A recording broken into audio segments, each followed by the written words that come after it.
భక్తులారా, మీ ఆత్మీయ ఆహ్వానానికి ముగ్ధుడనయ్యాను. గంగమ్మ సాక్షిగా నా జటాజూటం నుండి వెలువడే గంగమ్మ మీ ఇంటి లోగిళ్లల్లో పవిత్రతను నింపాలని, మీ మనసులు నిర్మలంగా ఉండాలని కోరుకుంటున్నాను. పార్వతీదేవి కరుణ. నా అర్ధాంగి పార్వతీదేవి సాక్షాత్తు అన్నపూర్ణగా మారి మీ ఇంట్లో ధాన్యలక్ష్మికి ఎప్పుడూ లోటు లేకుండా కమ్మని పిండివంటలతో మీ ఇల్లు కళకళలాడేలా దీవిస్తుంది. వినాయకుని విజయం.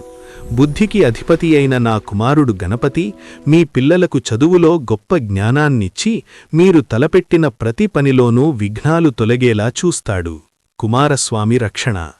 నా కుమారుడు షణ్ముఖుడు మీ కుటుంబానికి రక్షణ కవచమై నిలిచి మీలో ధైర్యాన్ని, ఉత్సాహాన్ని నింపుతాడు.